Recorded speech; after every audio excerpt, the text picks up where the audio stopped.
नमस्कार विद्यार्थियों, कुशल योगक्षेम YouTube channel में आपका स्वागत है। आज का जो हमारा टॉपिक है वो है हेडेक यानी कि सिर दर्द। विद्यार्थियों, सिर दर्द देखने में तो एक आम समस्या है, परंतु सिर दर्द के दौरान व्यक्ति अपने सामान्य कार्यों को भी बहुत ही मुश्किल से कर पाता है। सिर दर्द हर जेंडर और हर एज के व्यक्ति को हो सकता है, यानी कि ये महिलाओं को भी हो सकता है और पुरुष को भी। ये एक बुजुर्ग व्यक्ति को भी हो सकता है, किसी वयस्क व्यक्ति को भी हो सकता है और किसी बच्चे को भी हो सकता है, क्योंकि वर्तमान में जो मानव की जीवन शैली और आहार विहार है वो बहुत ही अनियमित है। जो ये सिर दर्द है हर व्यक्ति को कभी ना कभी एक बार अवश्य महसूस हुआ होगा। विद्यार्थियों, कई बार सिर दर्द के पीछे का कारण बहुत ही सामान्य होता है, जैसे कि लंबी यात्रा के बाद होना, लू लगना, हैंगओवर, थकान या कई बार ढंग से नींद न आने के कारण भी सिर दर्द होता है, जिसे विश्राम के कारण हम दूर कर सकते हैं। वहीं कई बार सिर दर्द के पीछे गंभीर स्वास्थ्य कारण होते हैं, जैसे कि ब्रेन ट्यूमर, मेनिंजाइटिस, रक्त नलिकाओं से रक्तस्राव होना आदि, जिसके लिए उपचार की अत्यंत आवश्यकता होती है। विद्यार्थियों, जो ये सिर दर्द होता है देखने में तो ये एक सा प्रतीत होता है, परंतु सिर दर्द के भी बहुत से प्रकार होते हैं, जिनमें से कुछ मुख्य प्रकारों की हम यहाँ पर चर्चा करेंगे। तो आइए शुरुआत करते हैं। सबसे पहले जो हमने यहाँ पे हेडेक लिया है वो है टेंशन हेडेक। टेंशन हेडेक के साथ साथ यहाँ पर आपको साइनोसाइटिस के कारण होने वाला हेडेक, माइग्रेन के कारण होने वाला हेडेक और क्लस्टर हेडेक के बारे में बतलाया जाएगा। तो हम शुरुआत करते हैं टेंशन हेडेक से। देखिए, जो ये हेडेक है इसमें जो आपका सिर है, आपकी गर्दन है और आपकी स्कैल्प है, इनकी जो मसल्स हैं वो कॉन्ट्रैक्ट होने लगती है। उनके कॉन्ट्रैक्शन से हमें सिर में दर्द होने लगता है। और जो वो सिर दर्द है वो जैसे हमने हेलमेट पहना होता है या फिर कभी आपने टोपी पहनी है, तो वो जो एरिया होता है, जो उसके एंड का एरिया होता है, जैसा कि आप चित्र में देख पा रहे होंगे, इस एरिया में बहुत ही ज़्यादा पेन होता है। कई बार ये सिर दर्द आपके गर्दन की ओर जाकर के भी दर्द उत्पन्न करता है और व्यक्ति को बहुत ही ज़्यादा असहनीय पीड़ा इसमें महसूस होती है। अब इन सब के कारण क्या हैं? अगर हमारी मसल्स कॉन्ट्रैक्ट हो भी रही हैं तो उनका कारण क्या है? स्ट्रेस और टेंशन। अत्यधिक तनाव और चिंता करने से यह सिर दर्द होता है।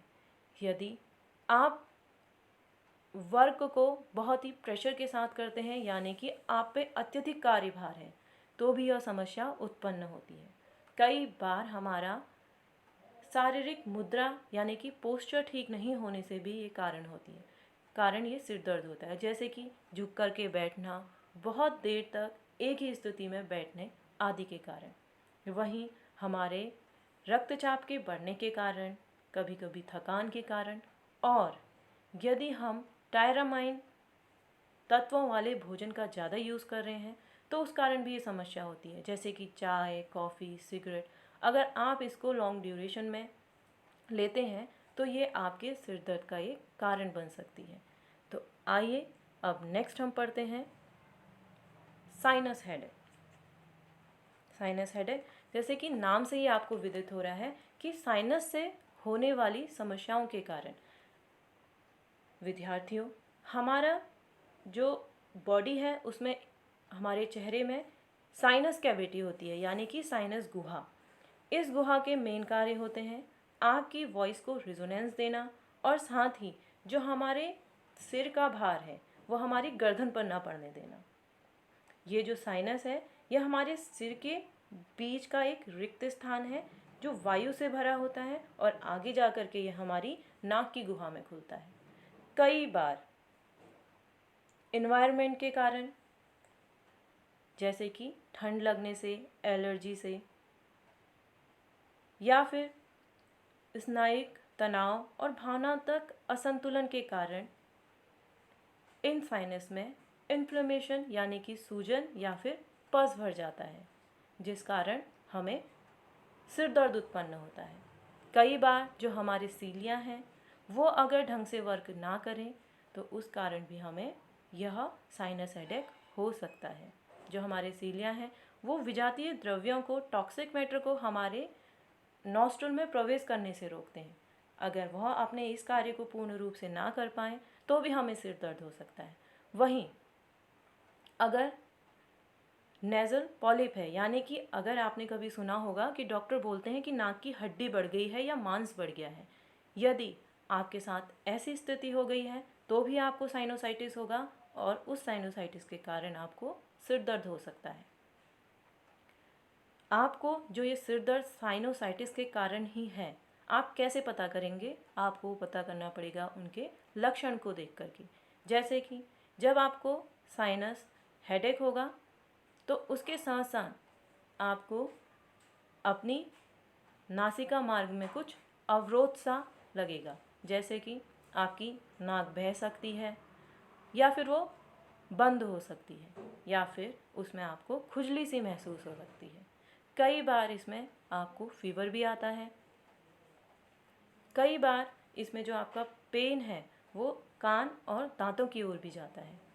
आपका अगर आप नॉर्मल सा इसका लक्षण देखें तो इसमें आपके माथे के एरिया में, जहाँ जहाँ साइनस सिचुएटेड है, आपके माथे के एरिया में, आपके आईब्रोज़ में, आपके गालों में, आपके सिर के पीछे के स्थान में भी दर्द होता है।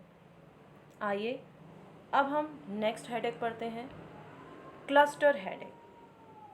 ये जो क्लस्टर हेडेक है ये सामान्यतः बहुत ही कम लोगों को देखने को मिलता है और यह जो सिर दर्द है यह महिलाओं की अपेक्षा पुरुषों को ज़्यादा होता है। यह सिर दर्द कुछ समय से शुरू हो करके, कुछ मिनट से शुरू हो करके 1 घंटे तक भी जा सकता है। इस जो हेडेक है इसमें, जैसा कि आप चित्र में देख पा रहे होंगे, इस हेडेक में आँख में एक और बहुत ज़्यादा दर्द होता है जो कई बार आता भी है और चला भी जाता है। यानी कि कभी थोड़ी देर आपको वो सिर दर्द होगा और थोड़ी देर बाद वो अपने आप चला भी जाएगा, फिर थोड़ी देर बाद होगा। यह इसकी जो सिर दर्द रहने की अवधि है ये 15 से 60 मिनट तक रहती है। इसमें व्यक्ति को ऐसा लगता है कि आँखों में कोई कुछ चुभा रहा है, कोई नुकीली चीज़ जैसे कि सुई, पिन या चाकू कोई उसमें मार रहा है और इसमें बहुत ही ज़्यादा असहनीय दर्द होता है।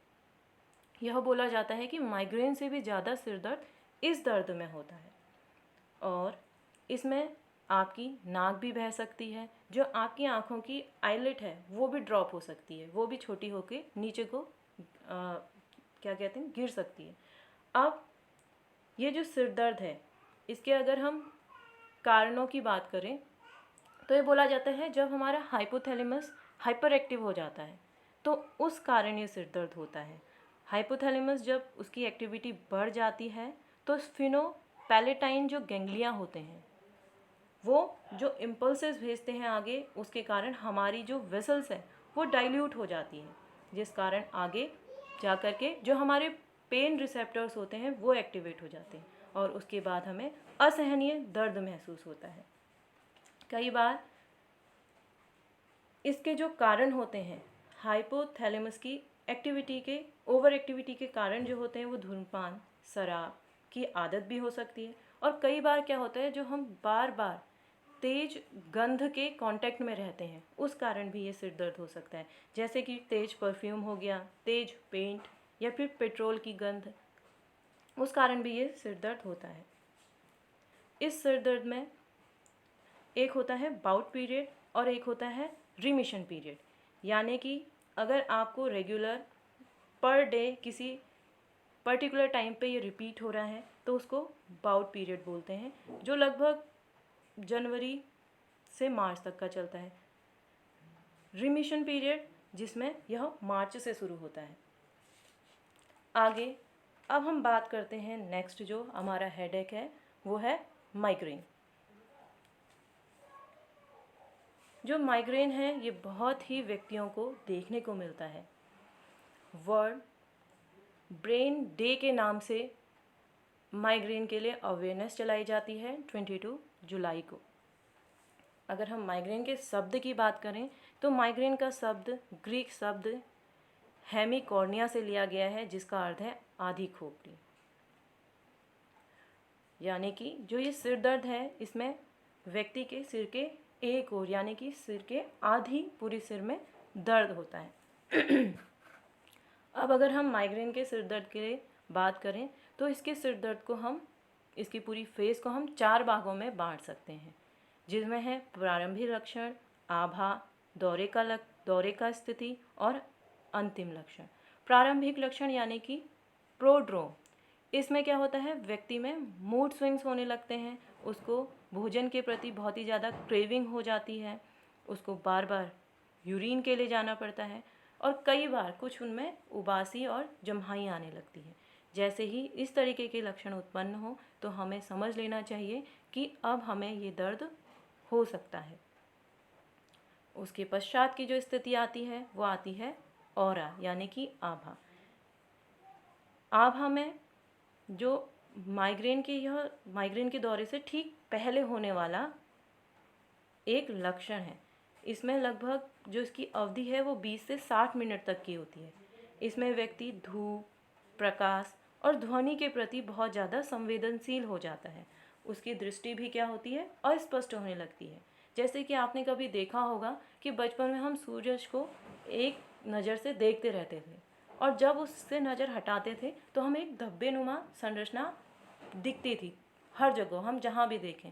ठीक उसी तरीके से इन्हें अपनी दृष्टि के आगे धब्बे की जैसी संरचना दिखने लगती है और हाथ पैरों में चुभन सी महसूस होने लगती है। तो ये माइग्रेन के रोगियों का ऑरा लक्षण होते हैं। जिन व्यक्तियों को ये आभा के साथ माइग्रेन की अटैक आता है तो इसे क्लासिक माइग्रेन बोला गया है। वहीं अगर विदाउट ऑरा माइग्रेन हो तो उसको कॉमन माइग्रेन बोला जाता है। अब आते हैं इसके तीसरे चरण में, वो है आपका दौरे का चरण। इस दौरे के चरण में जो ये चरण होता है यह 2 घंटे से लेके 72 आवर्स तक का होता है। इसमें व्यक्ति को सिर के एक ओर बहुत ही फड़फड़ाता सा दर्द महसूस होता है। कई बार व्यक्तियों को नौजिया यानी कि मितली और उल्टी आने को भी महसूस होता है। व्यक्ति में अचानक से बहुत ज़्यादा उदासी आ जाती है और उसको ऐसा लगता है कि उसके शरीर की नसें बिल्कुल फट रही हैं। ये होता है दौरे का चरण। इसके पश्चात जब आपका पूरा सिर दर्द का दौरा पूरा हो जाता है तो उसके बाद आते हैं पोस्टड्रोम सिम्टम्स। ये इनके अंतिम सिम्टम्स होते हैं। इनमें थकान, भ्रम, संवेदनहीन महसूस होना, बोध की अक्षमता और एकाग्रता की कमी उत्पन्न होती है। ये तो था कि जो माइग्रेन होता है तो उसके क्या लक्षण हैं। उन लक्षणों को, उसकी स्टेजेस को हमने 4 स्टेजेस में बांट के पढ़ा। अब हम जो आगे पढ़ते हैं वो है आपके माइग्रेन के जो कारण हैं। कई बार जो ये माइग्रेन है ये आँखों पर आवश्यकता से अधिक दबाव पड़ने के कारण होता है, जैसे कि बहुत ही कम रोशनी या फिर बहुत अधिक रोशनी में रहना या फिर बहुत देर तक लगातार पढ़ते रहना किताबें या फिर मोबाइल का बहुत ज़्यादा इस्तेमाल करना। कई बार यह कारण आनुवंशिक भी होते हैं। माइग्रेन के जो कारण हैं यह आनुवंशिक भी होते हैं। ये एक पीढ़ी से दूसरी पीढ़ी पे भी जाते हैं। यदि आपके परिवार में किसी को भी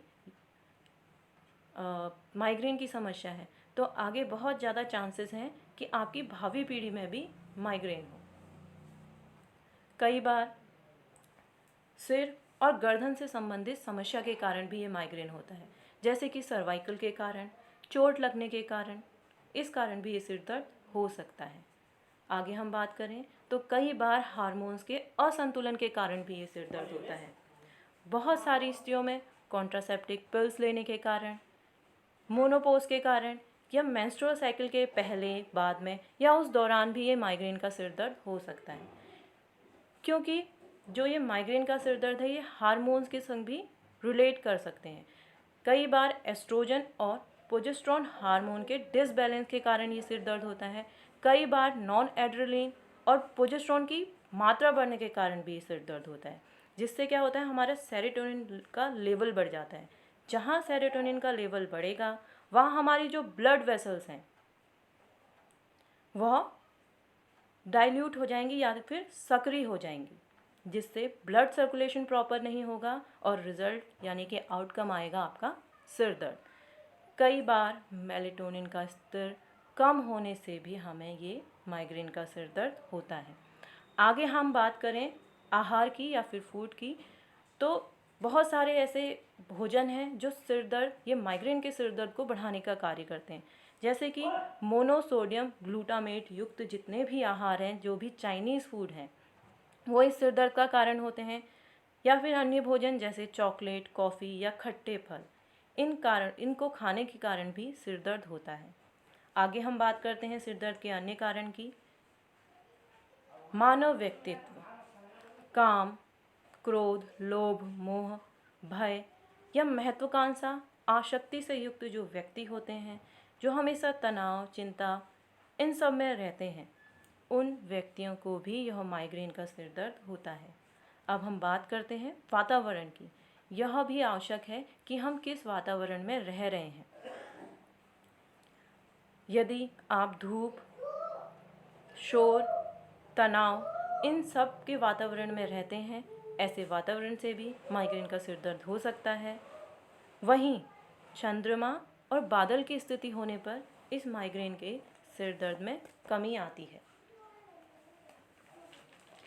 विद्यार्थियों, आज का लेक्चर यहीं पर समाप्त करते हैं।